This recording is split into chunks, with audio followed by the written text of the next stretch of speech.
Okay gang, Assalamualaikum. Apa khabar kawan-kawan Projek Solo? Dan ni dia guys, di depan Projek Solo ini adalah design terbaru Bradshaw GNEX 2. Dengar katanya helmet ni yang terlaris so far dekat pasaran lah kan, bagi design-design untuk Bradshaw. Jadi kita review sikit pasal GNEX 2 ni guys. Macam mana dia punya colour? Mercik kan? Mercik kan? Okay, kita tengok satu persatu lah macam mana dia punya design dan sedikit dia punya air ventilation dia macam mana. Dekat depan ni dia ada 3 lubang ventilation, kiri, kanan dan tengah-tengah. Tutup, buka, tolak ke depan, tutup, tolak ke belakang, dia buka. Alright, ada 3 logo baru dia lah ni. Belakang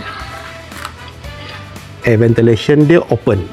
Design belakang dia macam ni kan, menarik lah kan, nampak jahat lah Yang ni biasanya colour apa korang cuba tengok, colour apa, colour tema apa, tak tahu, colour tema BMW guys. Okay, kita tengok dia punya visor datang dengan standard visor depan dan lagi satu ada sun visor dekat dalam. Okay, dan depan ni dia ada safety lock untuk visor. Jarang-jarang kita nampak safety lock ni untuk helmet lain lah kan. Yang ni dia kena buka dan baru boleh buka. Alright. Okay, dan di bawah ni open untuk sun visor. Alright, ada buckle lah, clip je. Macam gitu. Okay, dan kita tengok padding dalam dia ni guys. Lembut je, rasa macam sejuk je. Okay, sekejap lagi kita try masuk kat kepala tengok. Okay, lagi satu yang bestnya, dia punya foam ni dia ada memory. Macam mana tu? Memory foam tu bila dah masuk kat kepala owner, dia akan kekal dengan bentuk kepala masing-masing. Macam tu memory foam punya function. Okay, ini ada sirim, ni Bradshaw belakang.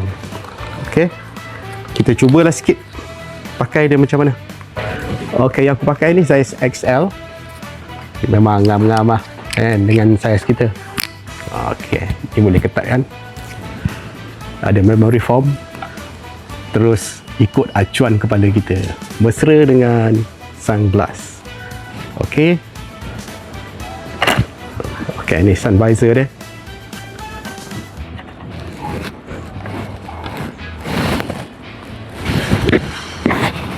Okay, ni tutup. Bila kita tutup sampai bunyi kan, maknanya dia dah tutup habis lah. Nak buka, aku tarik je ni.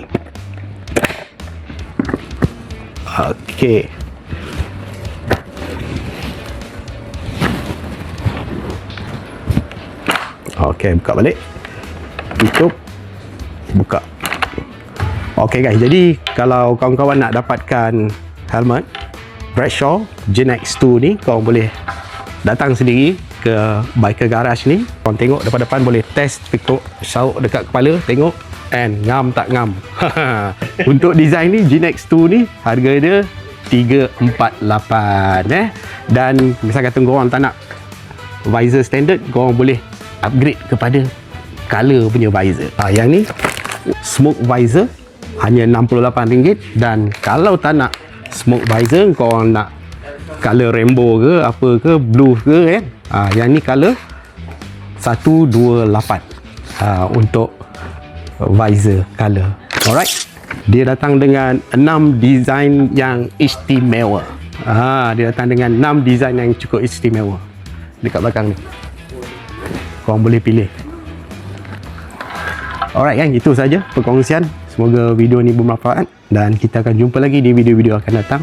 Terima kasih kerana menonton, dan kawan-kawan yang baru saja memasuki channel Projek Solo, korang selamat datang dan korang jangan lupa follow, like, comment and share. Berjumpa lagi. Assalamualaikum. Bye bye.